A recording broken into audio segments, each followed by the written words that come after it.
I can't do it. Yes, you can. Hello everyone. So in today's video, I'm going to be sharing with you a few tips to help make your 2024 the most successful year of your life.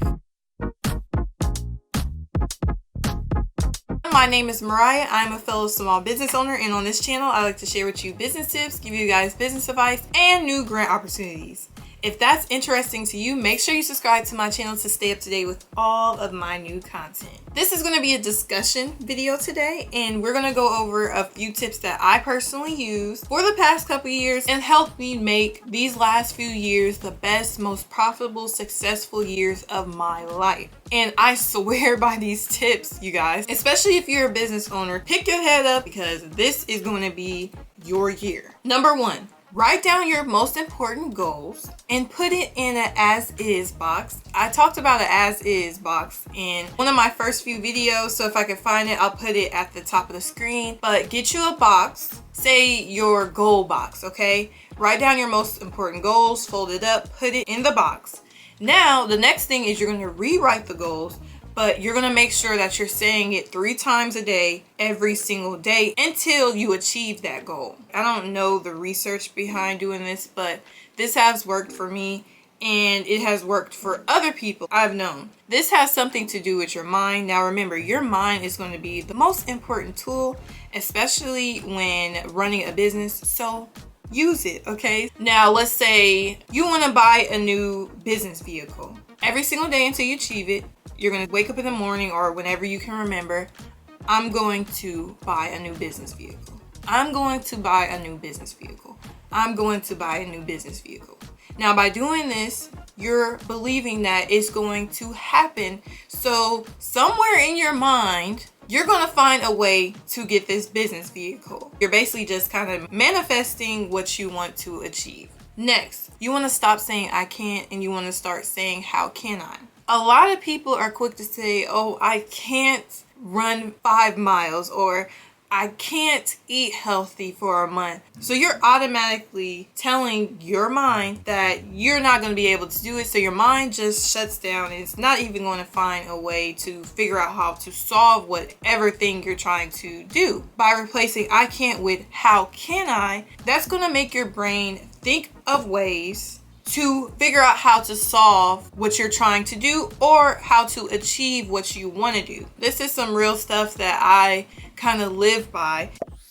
An example would be if you are trying to save up your first $1,000 to start your business and you're not really good at saving money at all. Instead of saying, I can't save up $1,000, you're going to ask yourself, how can I save up $1,000? In your mind, if you say, how can I save up $1,000 for my business? You'll start thinking of, okay, I have to pay my bills. This is what I have left. So instead of spending this extra on unnecessary things, I'm going to put up $50 out my paycheck until I get to $1,000. From there, if you would have said, I can't save $1,000, you're automatically telling yourself, I don't know how I'm going to save $1,000. And your mind just like, okay, we're going to let that goal disappear and let's move on to the next. So start using how can I instead of I can't. Next, it is okay to let others help you. We all know the saying, there's no I in team, and that was a learning experience for myself as well. When I started my first business and then dealing with getting scammed at such a young age,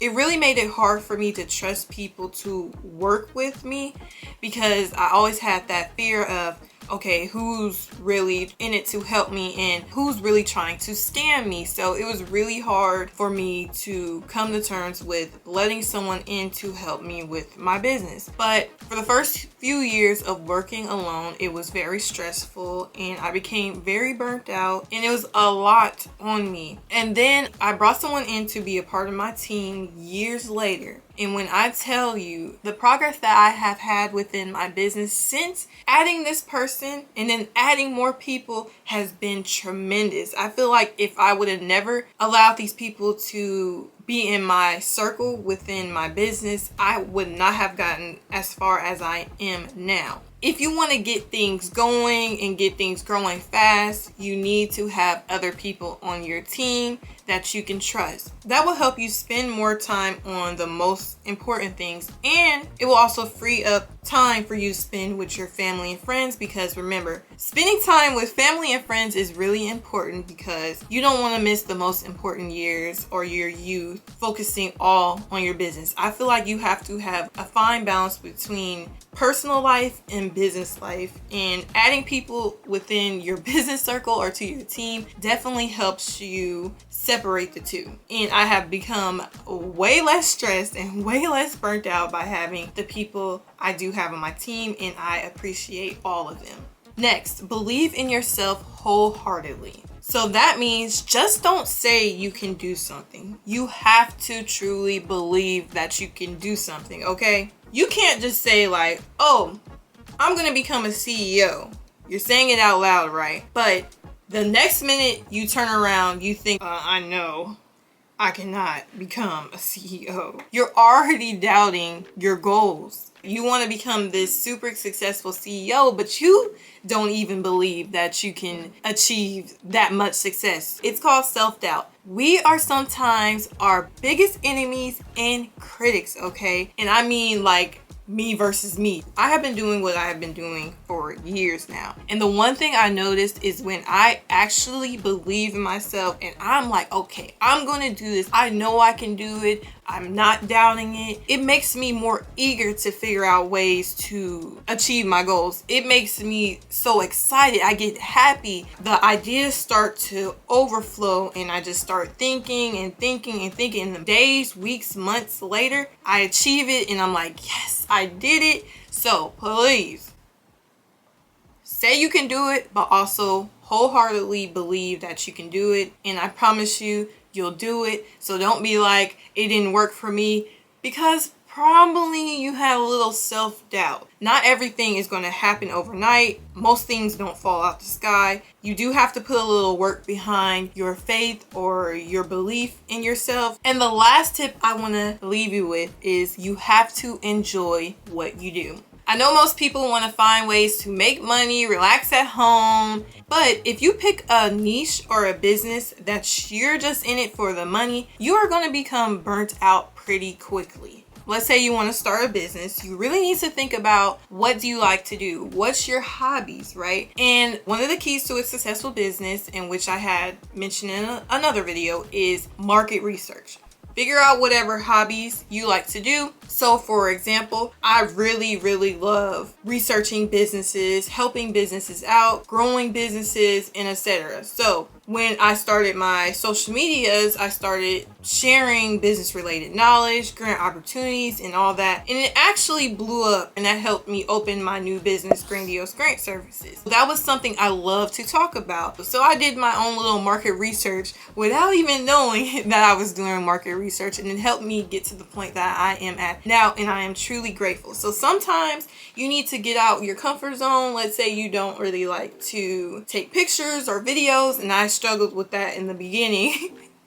But it definitely helped me get to that point. So don't get into something for the money. If you want to be in it for the long haul, if you want to grow the business to where you sell it and you're living on an island or something in 20 years, get in something that you generally enjoy, do market research, and then everything else will fall in line. I'm not going to tell you it's going to be easy, because it's not.